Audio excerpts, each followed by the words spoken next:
Okay, it is November the 11th, 2020.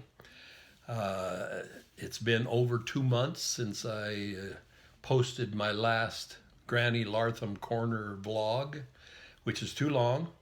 And as you know, we've had some challenges over the last couple of months with this COVID situation. Mom and I both got it. I'm in my sixth week, working on my sixth week of this COVID situation. But 5 or 6 days ago, I'm sure I turned the corner and started to feel better and feel a little bit better each day. The doctor said it'll take another couple of weeks probably for me to get back to any normalcy, but we are making progress in that regard. A few days ago, also, you may, or I'm sure you've heard about this, but uh, I went out walking to hopefully gain a little strength because any 12-year-old girl could beat me up anytime they wanted to right now. I'm pretty weak here, but that's okay. At any rate, while I was walking, I forgot to pick up my feet and stumbled over the irregular surface in the sidewalk, the little rise in the sidewalk, and fell on my face over here. That's what caused this black and blue eye and the cut underneath my eye, the cheekbone, that sort of thing. I point that out for a couple of reasons. Number one, it's fine too, but over my strenuous objections, Mom was so concerned about it that she called Tyler and got him out of bed to see what we needed to do to repair this. He had worked all night and was in the middle of his sleep during the day, and anyway, it was unnecessary, but I wanted to thank Tyler for his work. I went over to his home, and I wanted everybody to know how expert he is at what he does. He took care of the wound and got it closed, and and so quickly and so expertly. He wanted you to know he does so well in his job, I'm sure, over at the emergency room in Burley. And so I thank Tyler for his work in that regard. Now, yesterday, got a call from the doctor's lab analysis. 2 or 3 days earlier, I had 12 pieces of my uh, prostate taken and sent into the lab for analysis. Well, the phone call came yesterday, and I do have some prostate cancer. That is alarming, of course, but one of the reasons I wanted to do this vlog today is let everybody know that I'm fine. The COVID situation is abating. The eye is fine. And even the cancer, we have an appointment with the doctor on the 23rd to find out how to best slow the cancer or eradicate it if possible. They did say that the cancer was not pervasive. They think they have caught it early, which is a good sign. So I want everybody to know, don't become overly alarmed on this news either. I'm going to be fine. I'm not going anywhere. I'll be great. So this will be good. Now, as I said earlier, this is November the 11th. This is a special day. During my teaching career, November 11th was, of course, it's Veterans Day as we know it today. But each November 11th, the principal would ask me to formulate a little 5 or 10 minute presentation on Veterans Day, indicating the feelings that we have for our veterans, both past veterans and those who presently serve in our military. And so I was honored to do that. Grateful for the opportunity to do that, and so we'll talk about that in just a little bit. Veterans Day was first called Armistice Day because the First World War, the war to end all wars as it was known, ended on the 11th hour of the 11th day of the 11th month. And so that's why we celebrate now what we know as Veterans Day on November, the 11th month of the 11th month of and the 11th hour. So Armistice Day was provided by the President and the Congress. It was passed as an honor to our veterans who were presently serving or had served in the military, thanking them for their service. Well, several years later, it also became known as Veterans Day. I remember when I was growing up, they used to sell little paper mache poppies so that the graves could be decorated of our veterans and that sort of thing, to provide the military honors for those who have served in our military. As they pass away, they get the 21 gun salute and the flag on the coffin and that sort of thing. Now, my grandpa Larson served in the military in the First World War, the war to which I just referred. He came from Denmark and wanted to serve his new country, the United States of America, having just immigrated from Denmark. He was too young to enlist, but he lied about his age and enlisted into the armed services and became a doughboy. He served in France. This is where he first served on a train. He was the fireman on a steam engine and to supply troops and food and ammunition and all of the material that is necessary for the prosecution of a war. He was assigned to make sure those trains ran and got the troops supplied in France. My dad also served in the military. He enlisted in the Army shortly after Pearl Harbor. December 7th, 1941, caused many, many young men in the United States to go and enlist. My dad was one of those. He enlisted shortly after Pearl Harbor, and he was assigned, he did his part to eradicate the dreaded Hun and the Japanese in the Second World War. He was assigned, however, his MO was to serve and play in the Army Air Corps Band. He was such a great musician, playing the saxophone and the clarinet. He was assigned to play in the Army Air Corps Band in various places in the United States, including Washington, D.C., where senators and congressmen, and I think even the president and vice president, were at some of these functions where he played.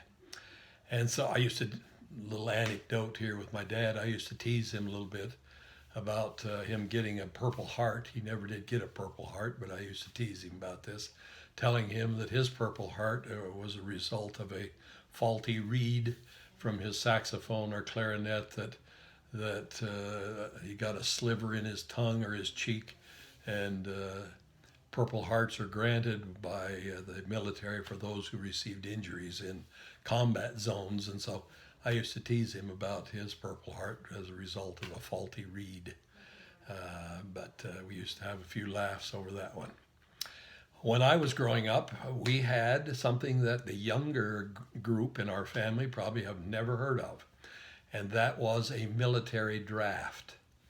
Today, we have an all-volunteer Army where if you want to serve in the armed services, you're welcome to do so, and there's some great benefits with the GI Bill. It will pay for college after your military service. The pay is much, much better.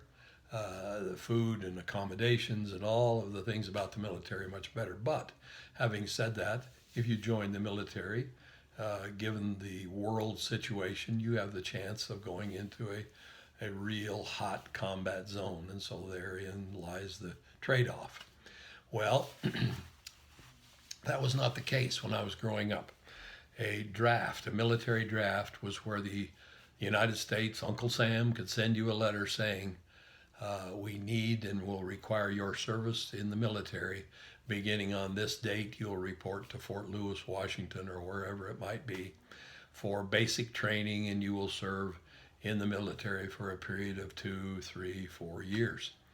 And so that's the way it was when I was growing up. Well, you could get a deferment from the draft if you were going to college early on, or had some physical or mental problems and other situations, conscientious objectors and so forth.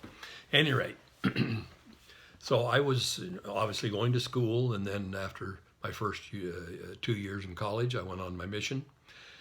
During the mission, the Vietnam War was hot and heavy. It was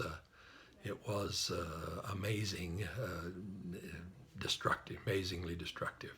So they needed more men to prosecute that war. Well, they decided to curtail many of these deferments to which I just referred, and have a draft lottery where it would there would be 365 ping pong balls in one giant drum on the right side, and another 365 balls in a giant drum on the left side. Well, each of those ping pong balls had a number on the right side from 1 to 365. On the left side, each of the ping pong balls would have a date, January 1st through December the 31st. And they would roll down the balls from the right and the left, and they would pair them up. What they did with that is, if you had a draft number that was less than about 175, you just go and enlist, because you will be drafted. Virtually certain that you would be drafted. Above 175, you would have less and less chance of being drafted. The higher the number, the less and less chance you would have of being drafted into the military. Well, as I said, I was serving in the Central States Mission as a district leader in Cedar Falls, Iowa. And the people with whom we lived agreed to have all of the elders come over to their home and watch this draft, this this draft lottery on TV. Well, we got there a little bit late, and there were about 7 or 8 of us, as I recall.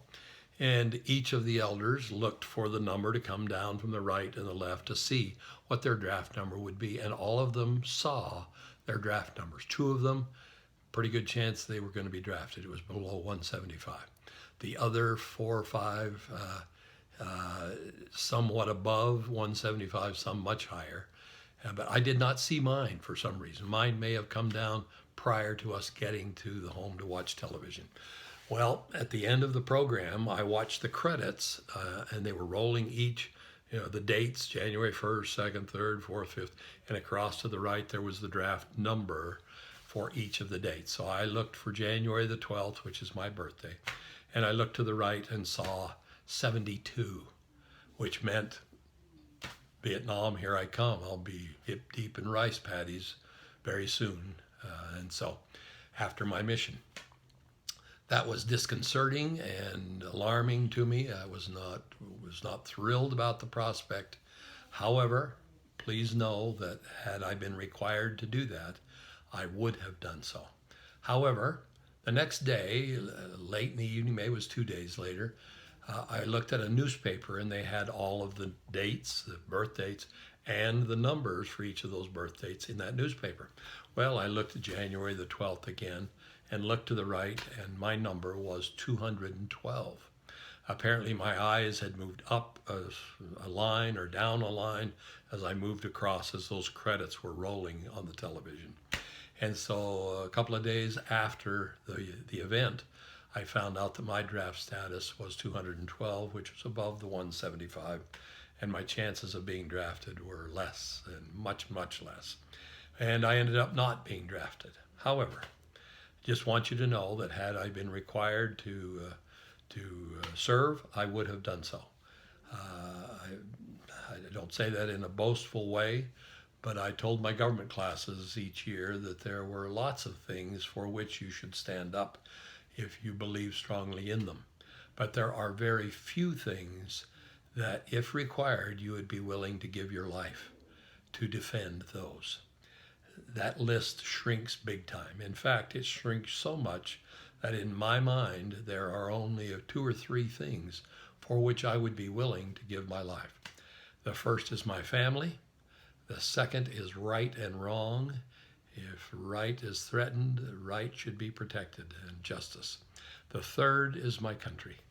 If I were required to give my life to defend my country, that would be worth it, because of the freedoms that we enjoy here in this country and the great benefits and the blessing of living here in the United States of America. I also wanted to mention, in addition to my grandpa, my dad, my brother-in-law, Gary Mumford, served in the Vietnam War. a very, very traumatic experience for him and for I'm sure all of those who served in that contest. I've No one wants to discuss what went on in war. Gary is no different, but I've visited with him in depth on 3 or 4 occasions and know the trauma that he went through. Decorum does not allow me to recount that, and I don't think Gary would want me to. But he served well and honorably, and it has impacted his life. It definitely has impacted his life. So we honor Gary Mumford on this Veterans Day as well. Now, let me just give you a couple of minutes of this presentation that I gave, or portions of this presentation that I gave to the students at Twin Falls High School when given the opportunity on Veterans Day. We talked about the fact that it was originally called Armistice Day, that it has changed now to Veterans Day, honoring those who have served and who do now serve in the military. I very often would recount that the great president of the United States, in my mind the second greatest president of the United States, Abraham Lincoln, during his great Gettysburg Address, commemorating the cemetery at Gettysburg where 50,000 Americans lost their lives, both Confederate and Union, during those 3 days of bloody fighting at Gettysburg. It is one of my hopes that I will be able to visit that site one day, maybe even next spring is my hope. But the Gettysburg Address is one of the most famous speeches and addresses in the history of the world, particularly in the United States. It was about 3 minutes long. The man who preceded Lincoln in this ceremony spoke for almost 2 hours. And Lincoln wrote his famous Gettysburg Address on the train while he was going to Gettysburg on the back of an envelope. Took about 3.5 minutes to give that whole address. Now, we're all familiar with the first part of the Gettysburg Address, where he talks about 77 years ago our forefathers brought forth upon this continent a new nation conceived in liberty and dedicated to the proposition that all men are created equal. We're also equally familiar with the end of the Gettysburg Address, where he so famously quoted these words, that governments of the people and by the people and for the people should not be eradicated from the earth. But it is in the middle of the speech that I want to concentrate today. He thought that no one would think about or long remember, he mentioned in the speech, no one will take note or long remember what we do here or say here, but they can never forget what these men did here, giving their last full measure of devotion. That is the part that I want to concentrate on today. From the Revolutionary War up through the present day conflicts, we have had almost 1 million men and women give their last full measure of devotion. Yes, their very lives in defense of this country, where you and I can go to school or go to work or go to church or do what we want to do and need to do without fear of any repression from other outside forces. Those million men and women left holes in their families. These all were brothers, sisters, husbands, wives, brothers, sisters, grandsons, granddaughters, husbands, wives. And so all of these families have holes in them that can never be repaired until we get to the resurrection. Time heals all wounds, it has been said, but that wound cannot be totally healed once it's there until that reunion with that individual. And we know that that will occur through the resurrection, and it will occur. But those families also have suffered.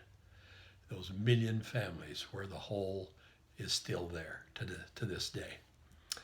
And so, if you know a veteran that is serving today or has served in the past, will you please go up to that individual and thank them for their service and honor them for the great sacrifice that they have made? Even though they may not have sacrificed their lives, they did sacrifice time, months, years in defense of this great country. And so I wanted to do this special vlog on today. It was a little more extensive, but I don't want to go any further. So thank you for your thoughts, your prayers, your food. I have felt those felt those prayers and eaten that food. All very, very good, by the way. And I appreciate so much your concern in my behalf and in Mom's behalf. Know that we're fine. We're good to go. Things are going to work out well. Thanks so much, and God bless the American country that we so love.